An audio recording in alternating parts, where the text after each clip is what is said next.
Hello தோஸ்தோ, welcome to our இஷ்டம் cooking channel. இன்றைக்கி என்னோடய ஸ்டைலில் பூண்டு வெங்காயம்லாம் போட்ட ஒரு சூப்பரான தொக்கு முட்டையை உடச்சி ஊற்றி சூப்பராக இருந்தது. அதை எப்படி செய்யலான்ட்டு இன்றைக்கி பார்க்கலாம். சூடான சாப்பாடில் இந்த பூண்டையும் நசுக்கி விட்டு இந்த வெங்காயம், அப்புறம் நான் இன்றைக்கி வெண்டைக்காய் பொரியல் பண்ணியிருந்தேன். சூப்பராக இருந்தது. மஸ்ட்டு ட்ரைங்க. என்னங்க நான்வெஜ் அப்படிங்கிற மாதிரி இருந்துச்சு. செம்மையாக இருந்தது. செம்ம டேஸ்ட்டோட எப்படி செய்யலான்னு பார்க்கலாமா? வாங்க. ஃபஸ்ட்டு ஜீரகமும் வெந்தயமும் ஒரு ஹாஃப் ஸ்பூன் போட்டு ட்ரை ரோஸ்ட் பண்ணி எடுத்து அதை நல்லா உரலில் போட்டு இடித்து எடுத்துப்போம். அதோட நெக்ஸ்ட்டு சின்ன வெங்காயமும் பூண்டு தான் இன்றைக்கி எடுக்க போகிறேன். சின்ன வெங்காயம் ஒரு 1/4 கிலோ போல் நான் இன்றைக்கி எடுத்தேங்க. சின்ன வெங்காயம் என்கிட்ட காலி ஆயிடுச்சு. சின்னதாக கீழே போயிடுச்சுன்னா ரொம்ப பொடிசாக இருக்கும் பார்த்திங்களா, அதுதான் நான் இன்றைக்கி எடுத்திருந்தேன். அதுவும் பூண்டும் தான். பூண்டை கூட உரிச்சிடலாம் போலங்க. அந்த வெங்காயம் சின்னதானவுடனே உரித்து எடுக்கிறதுக்குள்ளேயும் ஐயோ ½ அன் ஹவர் ஆயிடுச்சு.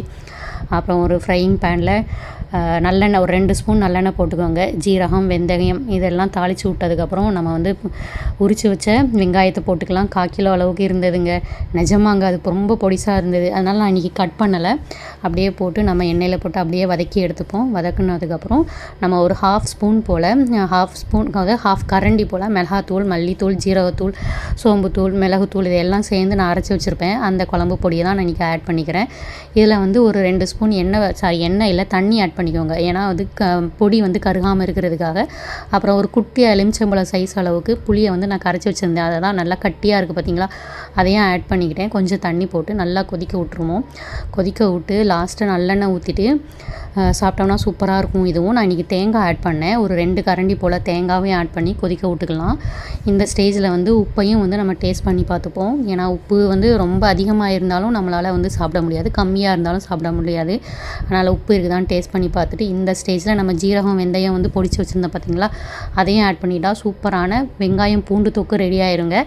இதோட ஒரு ட்விஸ்ட்டாக நான் ஒரு கிளாஸ் போல் தண்ணி ஆட் பண்ணி கொதிக்க விட்டுட்டேன். தண்ணி கொதிக்க விட்டதுக்கப்புறம் ஒரு 3 எக்கு உடச்சி ஊற்றி அதையும் பாயில் ஆனதுக்கப்புறம் ஒன்றுமே பண்ண வேண்டாம். இதுக்கு மேலே ஒரே ஒரு ஸ்பூன் தண்ணி மட்டும் போட்டுட்டு மூடி வச்சுருங்க. அவ்வளோதான், வேறு எதுவுமே பண்ண வேண்டாம். முட்டையுமே தன்னால் வெந்து வந்துடும். சூப்பரான முட்டை உடச்சி ஊற்றின வெங்காயம் பூண்டு தொக்கு செம்மையாக ரெடி ஆயிடுச்சு. நீங்களும் ட்ரை பண்ணி பாருங்கள். பாய் தோஸ்து.